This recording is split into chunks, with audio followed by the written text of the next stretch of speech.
Bonjour à tous et bienvenue pour cette nouvelle vidéo. Aujourd'hui on va faire un petit bilan de milieu de saison, même si on n'est pas tout à fait au milieu, de cette saison 2024 de MotoGP.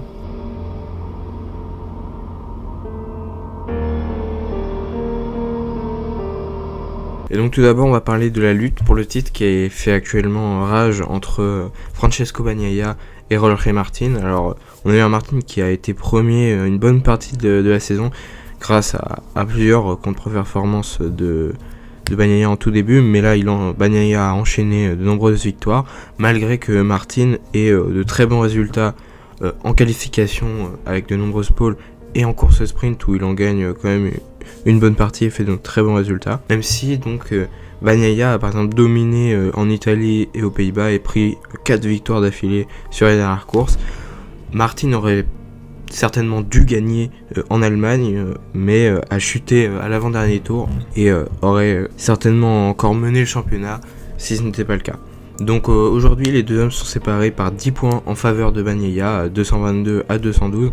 Pourtant ça aurait pu être quelque chose de totalement opposé avec peut-être une différence de 15-20 points entre les deux. Il me semble que ça doit être 20 points qu'aurait dû avoir Jorge Martin s'il avait bien piloté les deux derniers tours. Derrière eux, c'est Marc Marquez qui est assez surprenant cette saison grâce à Gresini. Alors donc il fait des performances très très correctes, des podiums notamment, aussi des 4e places et notamment une excellente performance au Sachsenring. J'ai vu beaucoup de gens critiquer le fait que beaucoup l'encensent, mais en réalité il fait une excellente performance. C'est exceptionnel et ça offrait du spectacle pour les téléspectateurs. Alors, même si beaucoup n'aiment pas, il faut quand même s'incliner devant ça.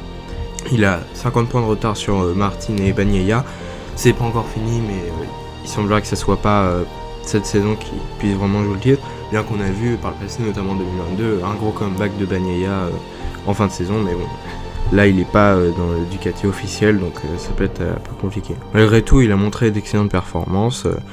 L'année prochaine, il faudra vraiment voir ce que ça donne avec Bagnaia, puisqu'il va le rejoindre dans son équipe, parce que honnêtement, il est très impressionnant et il domine largement son coéquipier qui est également son frère dans la même équipe, donc Alex Marquez, qui donc lui est 10e du championnat et n'a fait qu'un podium.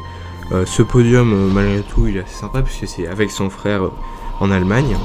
Lui termine 3e et Marquez 2e. Je vous invite à voir ma dernière vidéo de MotoGP pour en savoir plus.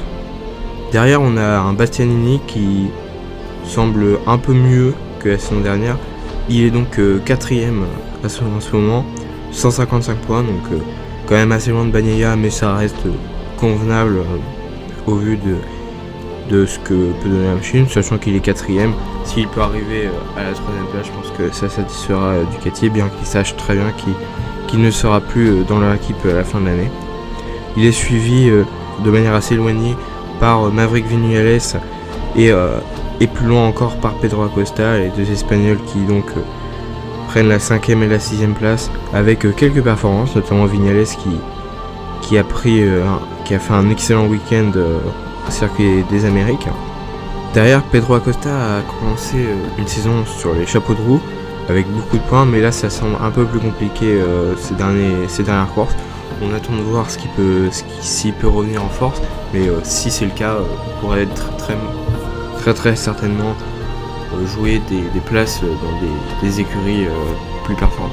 Derrière, on va aller plus vite avec Brad Binder qui semble plutôt régulier et a quelques bonnes performances, mais ça ne passe pas. Un seul podium, enfin 2 podiums, mais le même week-end sur la course sprint et principale, c'était au Qatar. Derrière, Di Giannantonio, c'est assez moyen mais régulier. On est sur des 6e, 7e places, ce genre de choses, et un week-end là compliqué au Sachsenring. Ensuite on a Aleix Espargaro qui donc a dû renoncer sur les 2 derniers week-ends, n'a pas donc plus marqué de points, mais a eu des performances plutôt correctes, notamment une 4e place et une victoire en Catalogne à Barcelone. Derrière donc Alex Marquez dont on a parlé, Morbidelli, qui a donc fait un très bon week-end au Sachsenring, avec des performances remarquables, même s'il se fait dominer par Martin dans son équipe. Bezzecchi 12ème, voilà. Un podium en Espagne, c'est la seule chose qu'il a pu récupérer pour l'instant. Oliveira a fait une bonne performance, notamment une très bonne qualification au Sachsenring, mais voilà, ça s'arrête là. Ils ont seulement une 50aine de points, les pilotes dont on vient de parler. Tout comme Fernandez, les Trackhouse qui sont plutôt qui jouent des petits points, des choses comme ça. Il est temps de parler de nos Français maintenant, parce qu'après on va pas s'éterniser. Fabio Quartararo est 15ème du championnat avec 44 points. Et Johann Zarco, dans son projet, on sait que c'est très compliqué, mais il a seulement 12 points. On sait que c'est un projet de long terme dans lequel il voulait s'impliquer. Donc LCR Honda, c'était pas joué d'avance, mais presque, qu'ils avaient joué le fond de tableau. 19ème au championnat, c'est vraiment compliqué. Voilà, donc on espère maintenant une belle lutte pour la victoire dans les dernières courses. Il en reste 11, on en a fait 9, donc il reste beaucoup de courses. Mais on termine la tournée européenne il reste 4 courses en Europe. Et ensuite, ça sera le Kazakhstan, l'Indonésie, le Japon, l'Australie, la Thaïlande, Malaisie et Valence. Donc on reviendra en Europe pour la dernière manche comme tous les ans. J'espère que cette vidéo vous aura plu.